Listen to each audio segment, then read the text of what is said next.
Continuamos en las cuatro esquinas. Teresa Burgos, que es responsable de la unidad de valoración de daño corporal de Clínica Torcal. Muy buenas noches, bienvenida. Buenas noches. Y buenas noches también a Yolanda Romero, que es ginecóloga de Clínica Torcal. ¿Qué tal? Bienvenida. Hola, buenas noches. Bueno, pues lo hemos contado al principio de nuestro programa, tenemos mucho interés en conocer al respecto de las innovaciones de Clínica Torcal y entre ellas hemos tenido la ocasión de comprobar que ya no tenemos que desplazarnos hasta la capital de nuestra provincia, hasta centros de la costa para realizar ecografías en 4D. Por eso teníamos mucho interés en que estuvieran aquí los profesionales de Clínica Torcal, pues para arrojar un poco de luz sobre un tema que mucha gente a lo mejor no conoce o conoce solamente de oídas. Vamos a comenzar, como se suele decir, ¿no?, por el principio. Yolanda, ¿qué aporta la ecografía al control del embarazo? Vamos a describirlo, a definirlo un poco. Bueno, la ecografía es una herramienta muy útil a la hora de un control del embarazo. Es una técnica que es totalmente inocua, no invasiva, que no afecta ni perjudica al feto ni a la evolución del embarazo, y la verdad que nos permite conocer mucho acerca de él. Estudia el feto, estudia la placenta, el líquido, y detecta anomalías o algunas alteraciones que pueden modificar lo que es el curso del embarazo, porque a lo mejor pues desde una interrupción legal del embarazo porque se detecta una malformación que es incompatible con la vida, o bien una alteración que no sea tan grave pero que sí que interfiera a la hora de finalizar el embarazo, que se haga en unas semanas prematuras o en la vía del parto, que sea una cesárea o que sea un parto por vía vaginal. Hablamos de una prueba que se presenta, cuando menos casi recomendable, ¿no? Claro. Antiguamente no se hacían ecografías, y aunque es verdad que es una prueba que no es al 100% diagnóstica, porque hay algunas alteraciones o algunas malformaciones que se pueden escapar en la ecografía. No tiene una sensibilidad diagnóstica del 100%, pero sí que es verdad que más de la mitad de las alteraciones, dependiendo también de las condiciones de la mujer y del embarazo, pues se pueden detectar gracias a eso.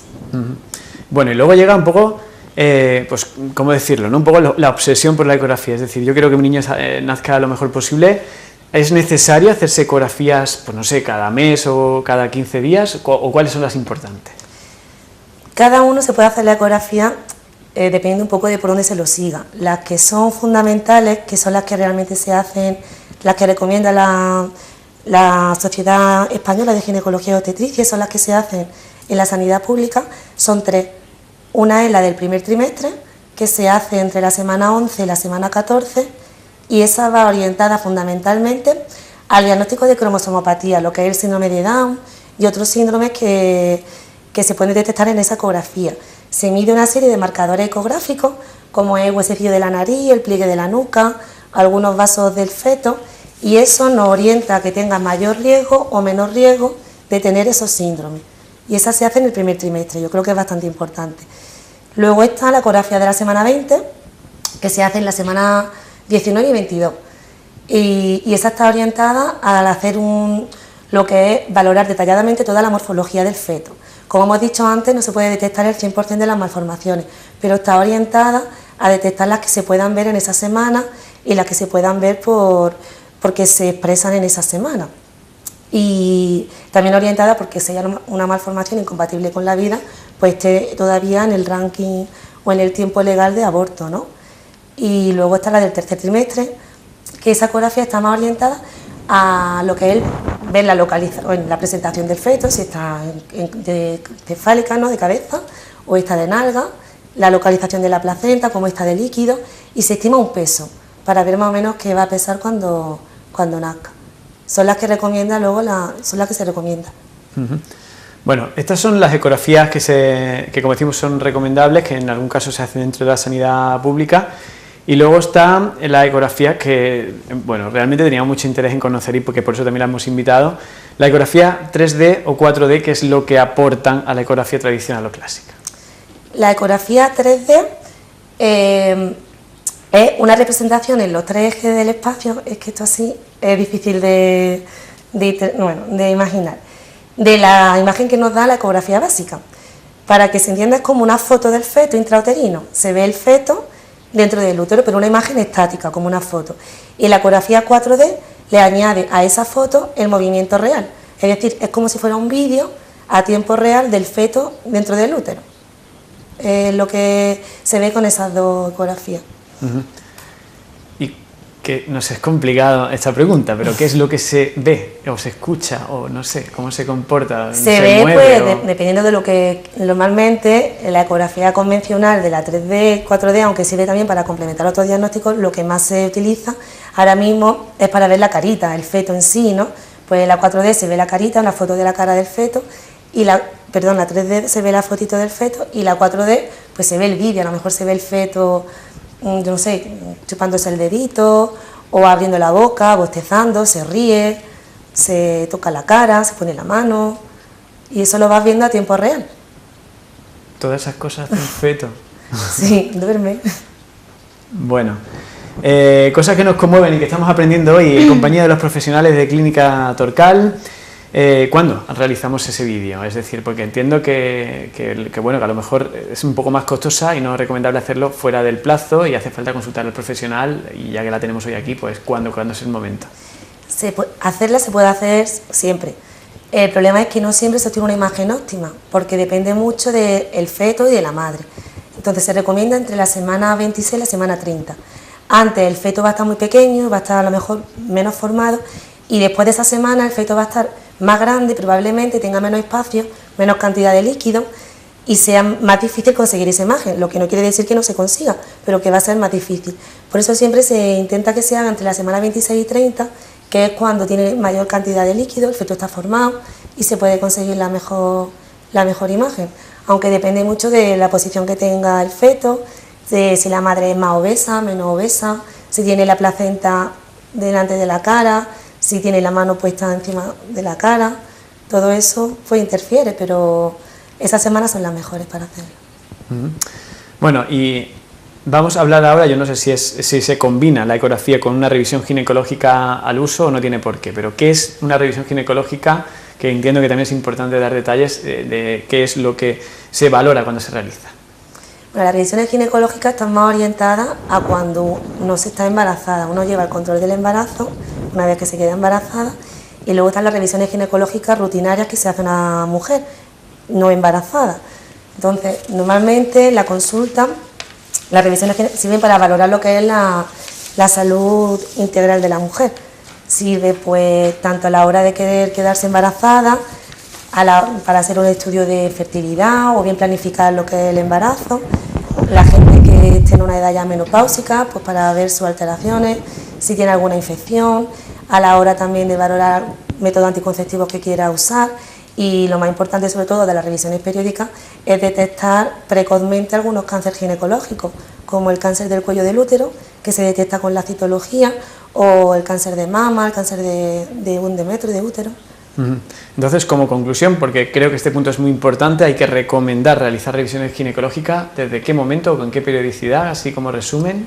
Depende de cada prueba, porque normalmente una revisión ginecológica se hace una citología, una eco vaginal y una exploración mamaria, al margen si ya necesita ecografía o mamografía, dependiendo de la edad de la mujer, o alguna analítica de sangre, que depende del motivo de la consulta, se hace unas cosas o se hace otra. La citología, pues ahora han cambiado los protocolos. Anteriormente se recomendaba en el momento que empezara a tener relaciones sexuales la paciente, y hoy en día se ha cambiado y se recomienda hacer por encima de los 25 años. Están los nuevos protocolos. Las revisiones ginecológicas, pues en el momento que tenga algún problema o a partir de que empieza a mantener relaciones sexuales por el riesgo de infecciones de transmisión sexual y demás.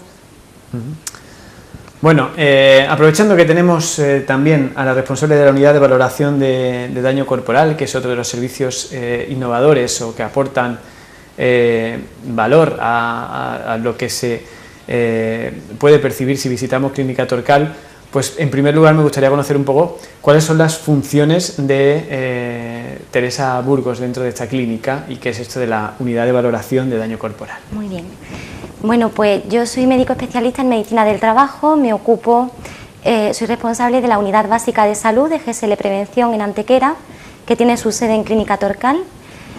Junto a Paloma, nuestra psicóloga de la clínica, también me ocupo de la emisión de certificados médicos oficiales, ya sea pues para la tenencia de armas, de animales peligrosos, emisión de carnet de conducir, entre otros. y, como bien ha dicho, soy perito médico y, por tanto, responsable de la unidad médica de valoración de daño corporal. Y básicamente, ¿en qué consiste esto? Que tiene un nombre un poco así... A ver, pues la valoración de daño corporal consiste básicamente cuando una persona sufre un suceso traumático, generalmente accidental, como pueda ser un accidente de trabajo, un accidente de tráfico, que es lo que más habitualmente nos llega, o también no accidental, como puede hacer, por ejemplo, una negligencia médica. El juez, para poder valorar cuáles son las indemnizaciones, las penas, las responsabilidades, pues necesita conocer exactamente cuáles son las lesiones que ha presentado esa víctima, es decir, cuáles han sido las consecuencias de ese accidente sobre la integridad psicofísica del sujeto. Y de eso nos ocupamos nosotros, de valorar lesiones, secuelas si existen y qué magnitud tienen esas secuelas. Bueno, sin duda un papel complicado, ¿no? Porque muchas veces dependen pues muchos de los procesos, de los expedientes de esa valoración en que se basa un perito médico para llegar a conclusiones y elaborar ese informe. Bueno, a ver, la valoración de daño corporal ha de realizarse una vez que se alcanza la curación, o bien, si la curación no es posible, cuando se ha alcanzado la estabilización lesional, es decir, cuando las lesiones que presenta la víctima se prevén definitivas en el tiempo, se han cronificado, se han convertido en secuelas. Y se basa pues prácticamente en analizar minuciosamente los informes médico-legales que aporta la víctima en relación al proceso y, por supuesto, en una valoración clínica en consulta. Bueno, ¿y cuál es el procedimiento a seguir si alguna persona necesita una valoración de daño corporal y qué aporta Clínica Torcal? Porque también, como decíamos antes, supone el tener permanentemente la posibilidad de recurrir a una consulta abierta y pedir este informe, que era algo que no existía en esa ciudad. Bueno, nosotros trabajamos fundamentalmente con abogados, que son los que contactan con nosotros para remitirnos a sus clientes, pero bueno, estamos a disposición de cualquier persona que necesite un informe médico pericial. Además, en Clínica Torcal pues también tenemos consulta de traumatología, servicios de rehabilitación y fisioterapia, y con todo ello pues bueno, la gestión de los accidentes de tráfico, de los lesionados, de las víctimas, a la hora de recibir sus indemnizaciones, pues se complementan entre ellas, y todo esto forma la unidad de valoración de daño corporal. Porque hasta el momento es algo que como unidad en sí misma, como centro de consulta, no existe en Antequera, ¿eso es así? No, bueno, se han realizado peritajes médicos, por supuesto, siempre, pero como unidad ubicada en una clínica, no. Bueno, pues ayudándonos a tener una vida mucho más saludable, que nuestros hijos nazcan perfectamente, los profesionales de Clínica Torcal, Teresa Burgos, Yolanda Romero, muchísimas gracias por habernos acompañado. Vale, muchas gracias. Y nosotros vamos a seguir con más cosas aquí en Las Cuatro Esquinas, no se vayan.